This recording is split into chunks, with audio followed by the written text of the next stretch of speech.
wabarakatuh.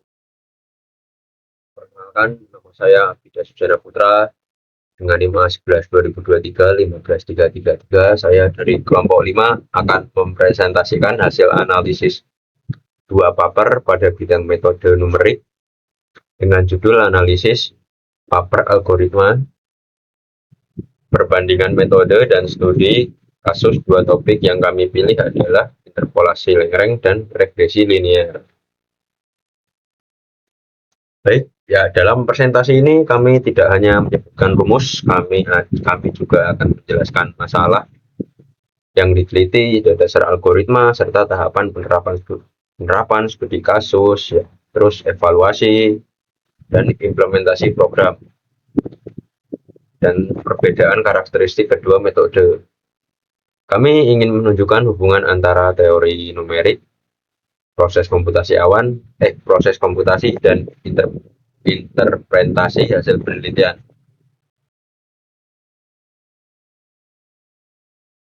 Lalu ini di sini kelompok saya terdiri atas 4 orang, yaitu saya sendiri Abida Sujana Putra dengan NIM A11 2023 15333. Dan di sini ada Bagas Aji Herlambang, Antala Dilan, Diko Surya Manggala. Saya membawakan slide 1 sampai slide 4 yang berisi pembukaan, sumber paper, dan pengantar algoritma interpolasi Lagrange.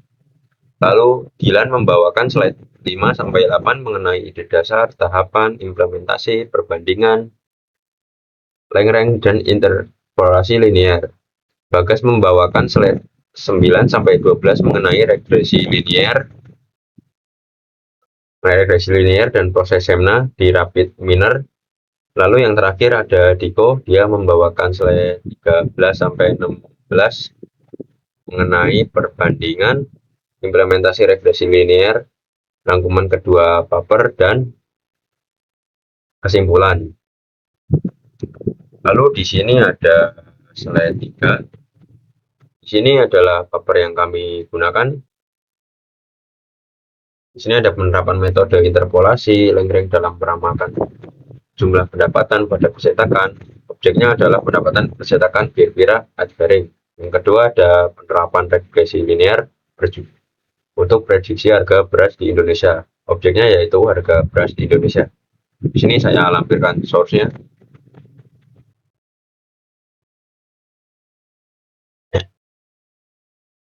Kami menggunakan dua jurnal yang masih berada di dalam rentang 5 tahun terakhir.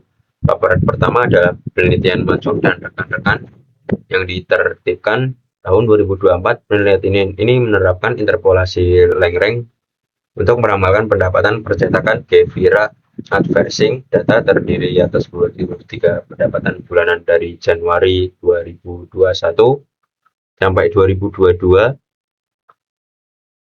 Lalu pada paper kedua ditulis oleh Arinal dan Azari pada tahun 2023, objeknya adalah harga beras di Indonesia. Data dari tahun 2021 sampai 2023 diperoleh dari PIPS atau Pusat Informasi Harga Beras di Indonesia. Penelitian ini menerapkan regresi linear melalui tahapan Semna, dan kita bagi datanya menjadi 30% training dan 70% training dan 30% testing, serta memperoleh RSME sebesar 337.996. Lalu yang terakhir di sini ada slide 4. Di sini ada algoritma pada paper pertama, yakni interpolasi Lagrange untuk peramalan pendapatan. Algoritma utama pada paper pertama adalah interpolasi Lagrange. Metode ini membentuk poliren berdasarkan sejumlah titik data yang telah diketahui pada penelitian Gevira adversing. Tersedia dari 23 data pendapatan bulanan. Lalu penelitian ini kemudian memilih 8 titik pada periode 2, 5, 8, 11, 14, 17, dan 20. Dan 23 untuk membangun model. Karena menggunakan 8 titik berbeda, model yang berbentuk memiliki derajat yang paling tinggi ialah 7. Model ini disimulasikan dengan MATLAB, polinom dipakai untuk menghitung nilai pendekatan pada data historis, kemudian digunakan untuk meramalkan pendapatan Desember 2022 hingga April 2023. Di jurnal melaporkan bahwa hasil 5 bulan tersebut mengalami pola penurunan serta kenaikan. Secara konsep, polinom Lagrange harus melewati 8 titik pembentukan. Namun prediksi setelah periode 23 berbeda di luar rentang titik terakhir. Nah, karena itu, bagian peramaian 5 bulan ke depan secara teknis merupakan ekstrapolasi menggunakan polinom Lagrange, sehingga hasilnya perlu ditafsirkan secara hati-hati. Baik, untuk slide selanjutnya dilanjutkan oleh teman saya. Sekian dan terima kasih. Nah, masuk ke ide dasar algoritma interpolasi Lagrange, di mana ini tuh adalah membentuk satu fungsi basis untuk setiap titik datanya. Fungsi basis tersebut ditulis sebagai L sub I dari X. Basis KI dirancang agar bernilai 1 pada titiknya sendiri dan bernilai 0 pada seluruh titik pembentuk lainnya. Nah, setiap fungsi basis kemudian dikalikan dengan nilai data Y sub I. Seluruh hasil perkalian dijumlahkan untuk membentuk polinom P sub N dari X. Sifat basis yang bernilai 1 dan 0 membuat kontribusi setiap titik dapat dipisahkan secara matematis. Akibatnya, polinom akhir melewati seluruh titik data yang digunakan. Nah, pada paper ini, 8 titik menghasilkan polinom Lagrange derajat 7. Keunggulan bentuk Lagrange adalah polinom dapat dibangun langsung dari titik data tanpa terlebih dahulu menyelesaikan sistem persamaan untuk mencari seluruh koefisien. Namun, semakin tinggi derajat polinom, model itu dapat menjadi lebih sensitif terhadap perubahan data dan berpotensi mengalami osilasi. Nah, masuk ke tahapan algoritma Lagrange dalam paper. Tahap pertama adalah memasukkan 2-3 data pendapatan bulanan percetakan Gevera Adversting dari Januari 2021 sampai November 2022. Nilai pendapatan dalam jurnal itu dinyatakan dalam ribuan rupiah. Nah, memasuki tahap kedua adalah memilih 8 titik, yaitu yang terlihat di PPT 2 dan 79,299, 5 dan 39601, 8 dan 68561, 11 dan 96196. Nah, 14 dan 82300, 17 dan 64200, 20 dan 78956, serta itu yang terakhir 23 dan 90933. Nah, memasuki ke tahap ketiga, menghitung basis Lagrange untuk setiap titik. Lalu tahap keempat, mengalihkan masing-masing basis dengan nilai pendapatannya. Tahap kelima, itu tuh menjumlahkan seluruh komponen sehingga terbentuk polinom derajat 7. Nah, tahap keenam, menjalankan model menggunakan MATLAB untuk memperoleh nilai ramalan. Tahap terakhir, menghitung MAPE. Jurnal memperoleh MAPE sebesar 7,051% berdasarkan kriteria yang digunakan peneliti. Nilai tersebut itu berada dalam kategori sangat baik karena tidak lebih dari 10%. Nah, masuk ke perbandingan Lagrange dengan interpolasi linear. Interpolasi linear dan interpolasi Lagrange memiliki tujuan yang sama sebenarnya, yaitu memperkirakan nilai berdasarkan titik data yang diketahui. Keduanya membentuk fungsi yang melewati titik pembentuk. Interpolasi linear hanya menggunakan 2 titik dan menghasilkan polinom derajat 1 berupa garis lurus. Metode ini sederhana dan sesuai untuk perubahan yang mendekati linear pada interval pendek. Interpolasi Lagrange dapat menggunakan lebih dari 2 titik jika terdapat n tambah 1 titik. Derajat polinom paling tinggi adalah n. Dengan lebih banyak titik, Lagrange dapat mengikuti bentuk data yang lebih kompleks. Namun, kompleksitas yang lebih tinggi juga menambah risiko. Polinom berderajat tinggi dapat berubah tajam dan berosilasi, khususnya di dekat batas data atau ketika digunakan di luar rentang titik pembentuknya. Karena itu, pemilihan metode harus menyesuaikan jumlah titik, bentuk data, dan tujuan estimasi. Metode yang lebih kompleks tidak selalu memberikan hasil yang lebih dapat diandalkan. Nah, masuk ke implementasi interpolasi late range, di mana ini tuh bagian ini tuh merupakan implementasi ulang kelompok menggunakan Python. Kalau paper aslinya itu menggunakan MATLAB, sehingga potongan kode pada slide tidak boleh disebut sebagai kode asli penulis jurnal. Program menerima 3 masukan utama, yaitu X sebagai periode, Y sebagai pendapatan, dan target sebagai periode yang ingin dihitung. Perulangan luar memilih satu titik data. Perulangan dalam membentuk basis late range dengan mengalihkan rasio selisih target terhadap titik-titik lain. Setelah basis diperoleh, program itu mengalihkannya dengan nilai Y pada titik tersebut. Semua komponen dijumlahkan untuk menghasilkan nilai estimasi P dari X.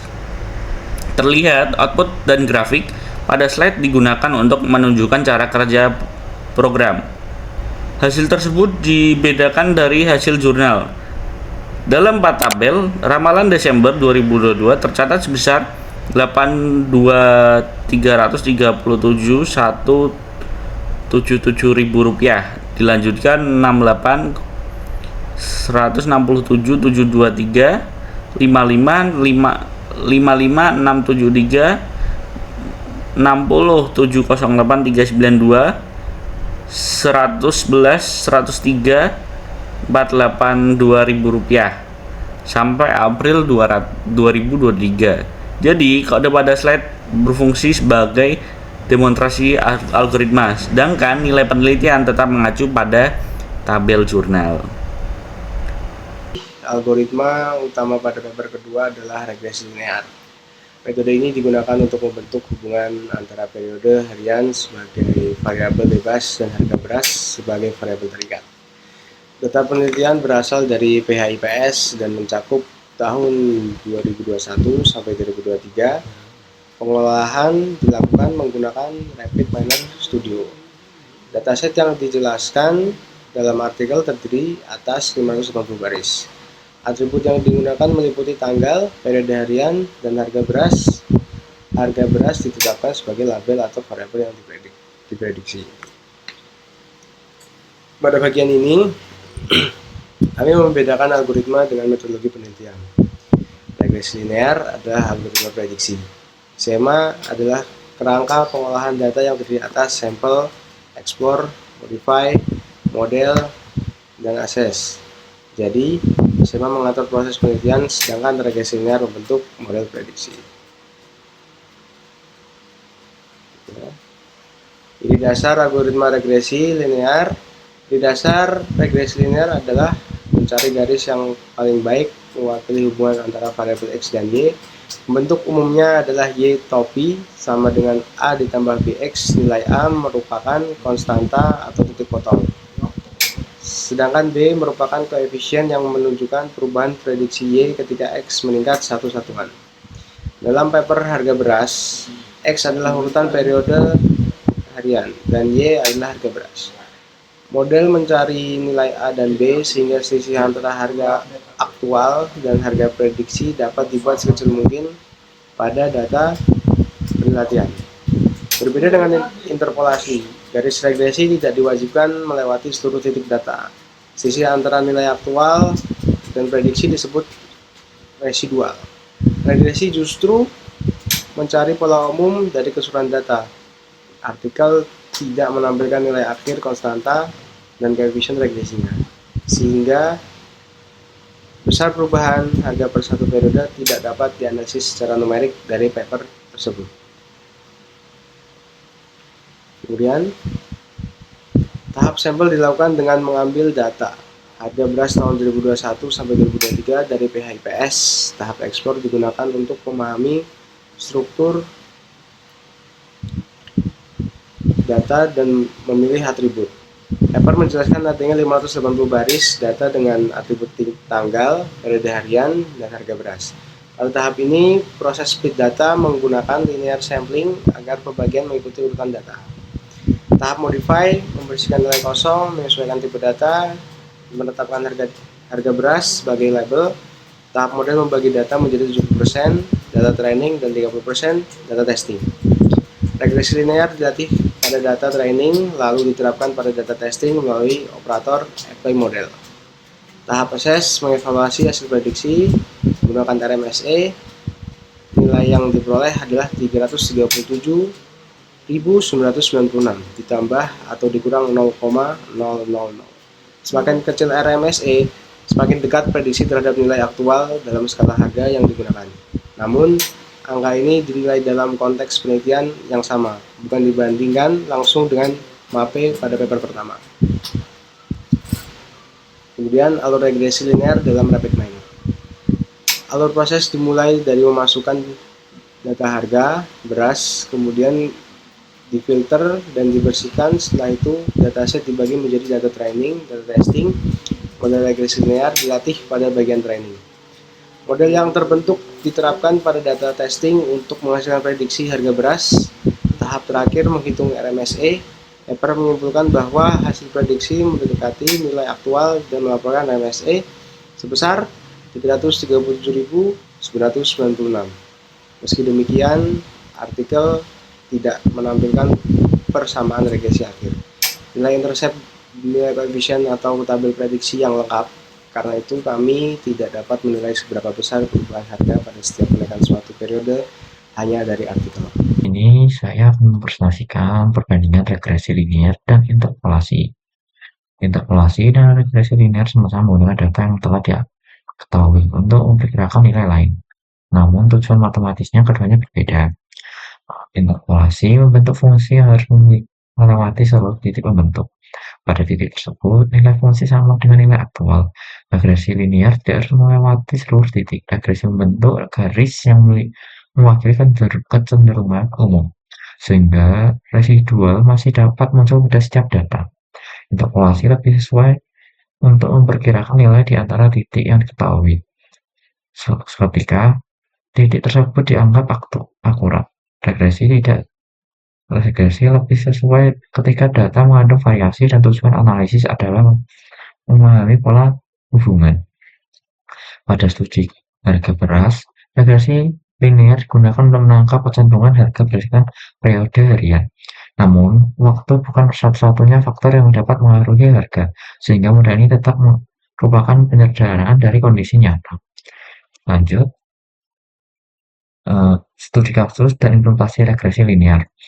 Di studi kasus penggunaan 580 baris data harga beras. Variabel X adalah periode harian, sedangkan Y adalah harga beras. Paper menjalankan proses tersebut di RapidMiner dengan bagian 70%, training dengan 30%, testing menggunakan linear sampling. Kode Python pada slide merupakan implementasi ulang kelompok, bukan kode dari jurnal. Program menggunakan linear regression, menggunakan data, melatih model, menghasilkan prediksi, dan menghitung RMSE. Grafik aktual memprediksi memperhatikan garis tren yang dibentuk oleh model. Ada satu perbedaan penting, kode pada slide mewakili tren test split dengan random state 42, sedangkan paper menyebut linear sampling karena prosedur menggunakan berbeda. Implementasi ini bersifat ilustratif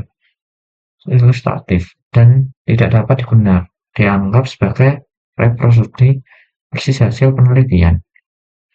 Nilai RMSE menjadi hasil paper lebih dari 337.999